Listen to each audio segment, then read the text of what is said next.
Hello everybody, my name is Lorraine Angelique for those of you that don't know me, and if you do know me, this is episode 7 of The Story Within You. This one is going to be a little bit different. We have a special guest that's going to be answering today's question, and this is his first time recording a YouTube video, so I'm so excited and I'm happy that he even agreed to do this. This is somebody that I have so much respect for. He's such a compassionate person, and he's recently been learning, within the School of Ministry, so today's question is really special because just his perspective on this type of thing I feel like is very different than most people. And so let me go ahead and give you that question. So it's going to be, why is it important to you in your personal life to be connected to a higher source? That's you. That's me. Hello everybody, my name is Mathew Duarte. I am super excited to just be doing this. Just like Lorraine said, this is like my first time kind of doing something different when it comes down to the YouTube space, and really just being able to give a perspective of my own truly is amazing.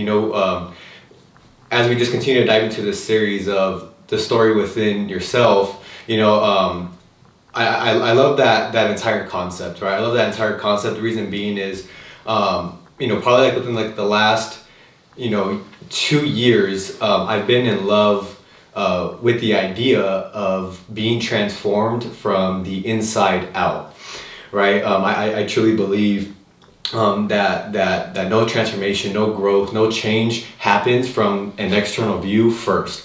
It all begins from the inside. So to really just dive into this, right? The question being, what is it like? Or not what is it like, but what does it? I'll speak from my own way, but what does it mean to me to be connected to a higher source? What that means to me is basically, what is it that you are building your life upon, right? There's an amazing song, by Trent Chandler Moore and Cody Carnes, titled "Firm Foundation," right? And if you listen to that song, you understand that what they are talking about is, when trials and tribulations come, how are you going to be able to respond to those trials and tribulations, right? Trials and tribulations are something that are always going to be happening, right? Life will just continue to kind of throw things at us, good and bad, but it's up to us on how we respond, right? Not react, but respond. And I feel the way to respond in a much more healthier way is to understand that if something, let's use the idea of something tragic happening into your life, right? And I'll speak from my own perspective, right? I want you guys to really understand that this is not just motivation, right? That this is something that we all can continue to ponder on and really just build in our own life, right? We're in December, right? My father was murdered in the month of June of this year, right? And that was something that was completely unexpected in my life, right? I've never lost a close family member, nor have I even really been in a situation like that, right? And that's why I just love this entire concept and this series, because it really does, when stuff like that happens in our life, how we respond to those moments is all depending on what we build our life on. And what I mean by that is choices, right? What I mean by that is habits. What I mean by that is, who do we study, right? Who do we listen to, right? Earl McManus says something very simplistic, but it reaches many, and he says,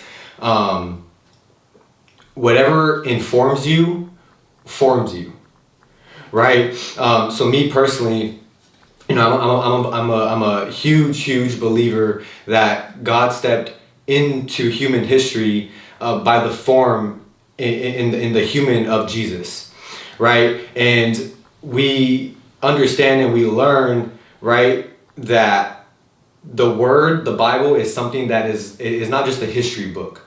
right? It is something that's living, it is something that is active, and it is something that transforms us whether we are aware of it or not, right? As we become intentional with building our life upon the truth, we will begin to kind of, we will be able to kind of see it in our own lives, right? Like I don't know if you guys ever felt like this, but sometimes you guys don't even notice you're developing and noticing you're changing, knowing you're growing until somebody next to you points it out.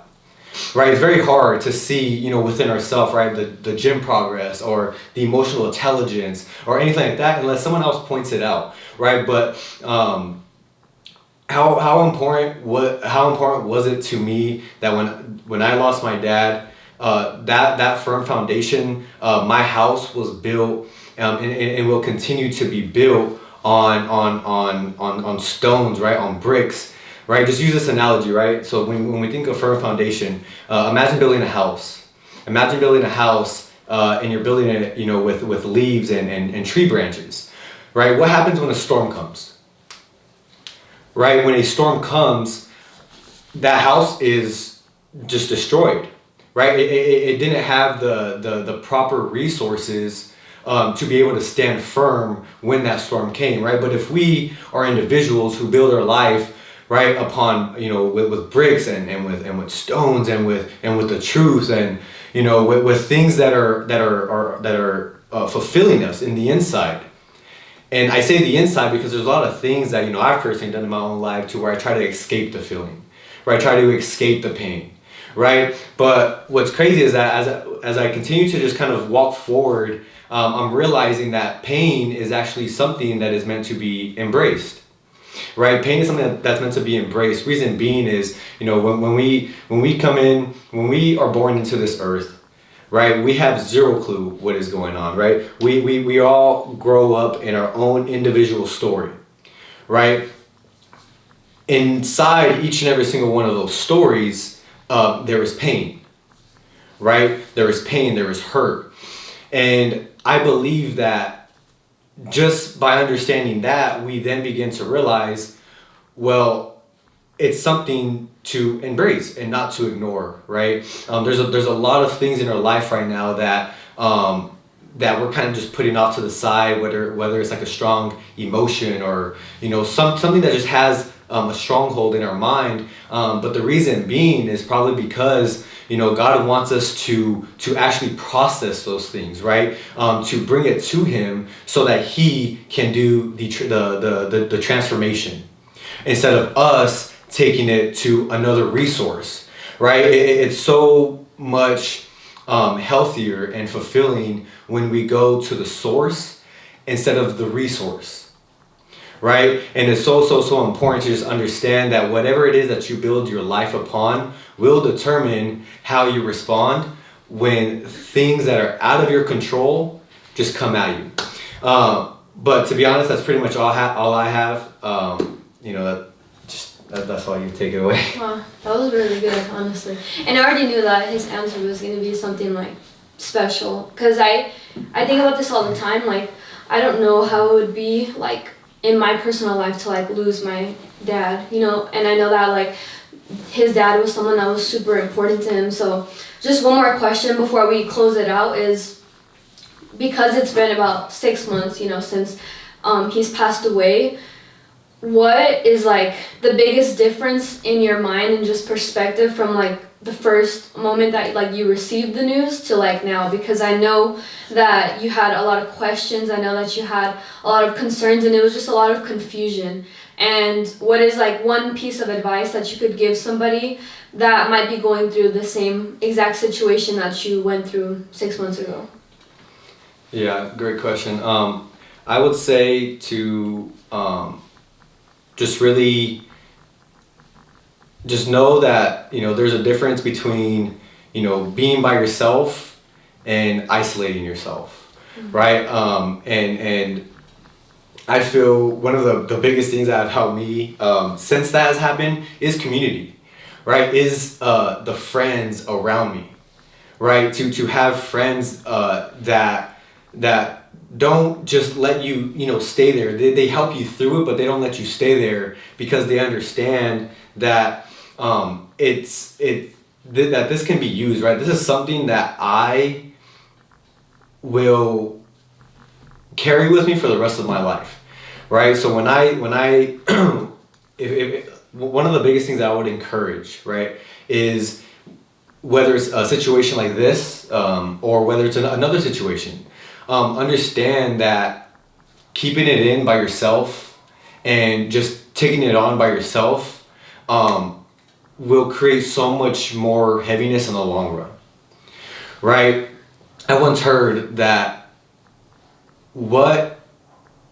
I think I heard it this way: the moment that we begin to reveal, Jesus will begin to heal, right? So when I think of 6 months ago to now, the choice to continue learning, the choice to continue getting out of my comfort zone, the choice to not stay where I'm at is what's keeping me forward, right? Because there's so many individuals, there's millions of people who are experiencing this and who have experienced this and who are going to experience this, right? So I feel just really understanding that what we grow through is truly to help another person overcome it, how you were able to overcome it by the help and by the grace and just by the strength of God, right? So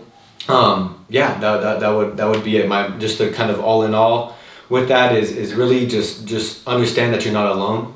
Understand that you don't have to do it by yourself, and that even when we don't think people care about us, they care about us more deeply than we can even ever imagine.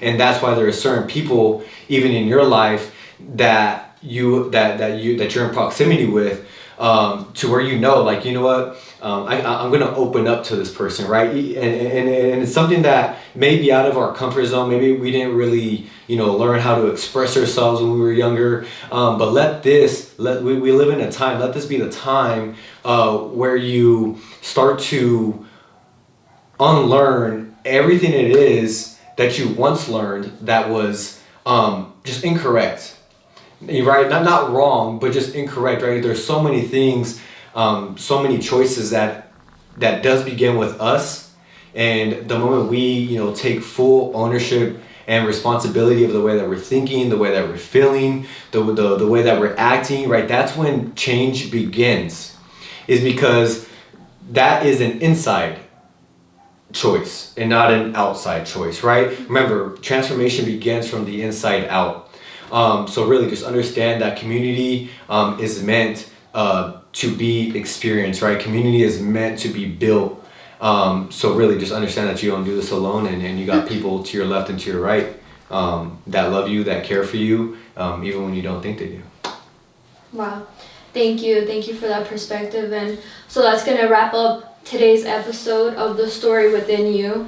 I just want to say thank you again, Mathew, for coming on here and expressing that, because I know it's a little bit of a touchy subject, but I'm just so grateful that you're able to spread this information to help other people that, like you said, have gone through this, are going to go through this in the future, or haven't processed exactly what it is that's happened to them. So that's going to be the end of this. And I just want to say, rest in power, Luis. Thank you so much for Mathew. He's such a blessing in our lives, and we love you so much. Thank you guys for watching, and we'll see you guys on the next episode of The Story Within You.